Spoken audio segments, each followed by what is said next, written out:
for HD74 Texas State Rep.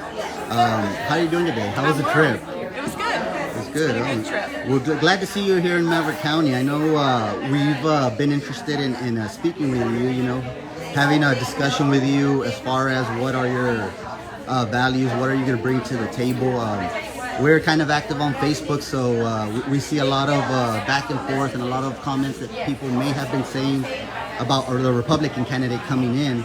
But how do you feel about the situation, and how do you feel about this race? I know you kind of came in at the last moment, if I believe, like the last 2 weeks, and registered. So we were kind of hoping a Republican candidate would come out and test the waters against the incumbent Democrat.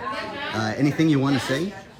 Well, it's just exciting to be here, and it's exciting to be in a time such as this that we can make change. The Democrats have kind of turned things upside down for us, and I never thought I would get on this level of politics so fast, but I'm a businesswoman, and I don't like what's going on, and I need to see change in my area, and I went around the counties and in the district and realized that there's a lot of change. The border is our number one, and our education is number two that need to get looked at and fixed, and we need to sit down at the table in Austin with the constituents' agenda, not our agenda as politicians, because I'm not a politician, I'm a patriot. I'm working for you guys. I don't need another job.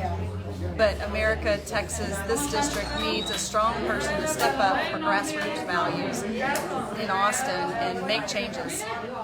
You say you're a businesswoman. Can you give us a little bit of a background on that? Gosh, I've been in business with my family and for myself, and now I'm in business with my husband. I was in assisted living business for 30 years, and my husband and I have a working cattle ranch in Brewster and Jeff Davis County. We also have a hotel, a restaurant, and a little resort that we're creating in Alpine because of the growth.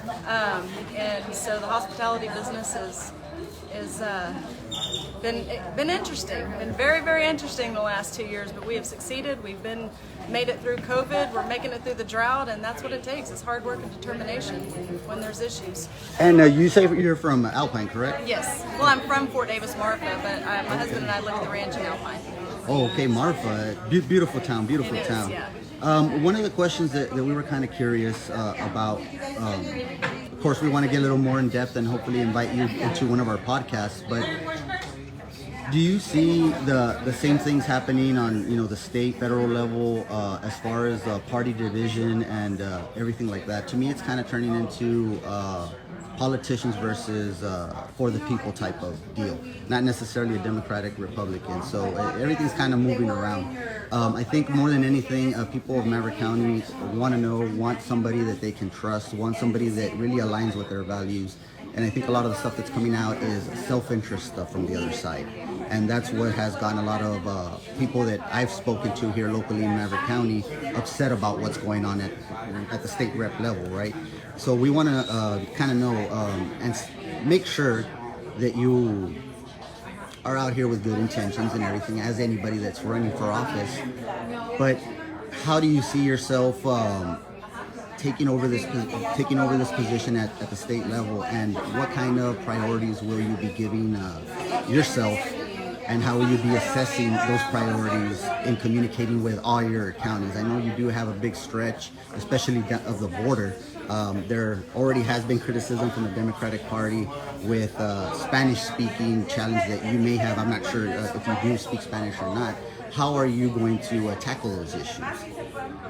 Well, my whole life I've been helping somebody or something. Growing up on the ranch, you're always helping something, keeping things alive, and now I'm just going to another level.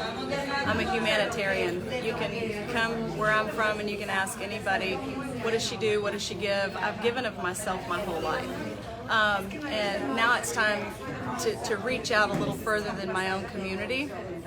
There is the division you talked about. It's actually so divisive that it's hard to even go to the grocery store anymore. It's hard to go anywhere and just be an American, be a Texan, be an Alpineite, or be a Eagle Pass. They look at you like, whoa, who are you? So the division is ridiculous. We need to come, and I have lots of experience coming to the table with my business partners, with family members, being in business with them my whole life, my employees, my team members, coming together of all walks of life. I've done that my whole life. What are we going to do?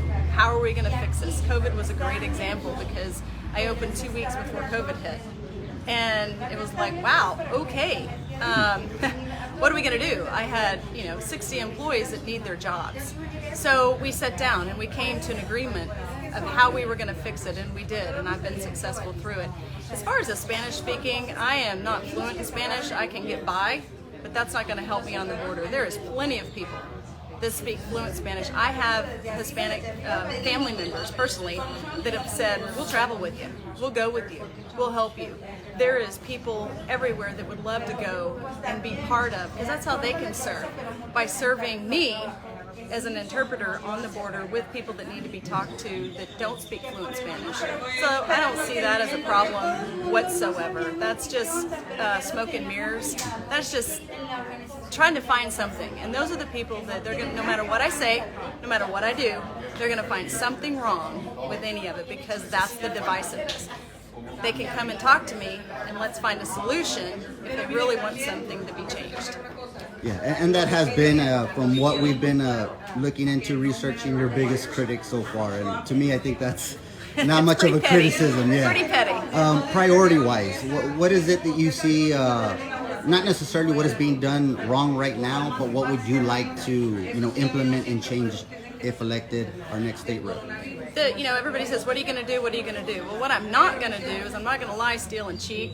I'm not going to do nothing. I'm the youngest of 5 kids, and I've had to be really loud and push my whole life to be heard, to not be forgotten in the church parking lot because there were so many heads. So what I'm going to do is I go to every community and find out what does your community need, because your community here in Eagle Pass probably needs something than Alpine does, Brewster County or El Paso, Sanderson, any of these counties, Kinney County. It's just so different. So going in, finding out, but the main thing that is universal all across, there's 700 miles almost of District 74, is education, healthcare, and our border crisis. Those are 3 our veterans. Those are 4 major things that we have got to get our kids educated.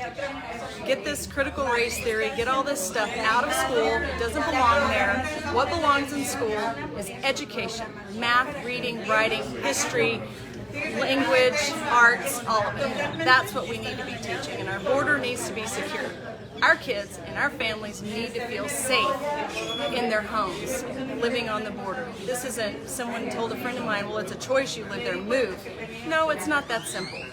We're strong. We live here on the border because we are strong Texans and we know how to handle it. We just need to come to Austin and figure it out.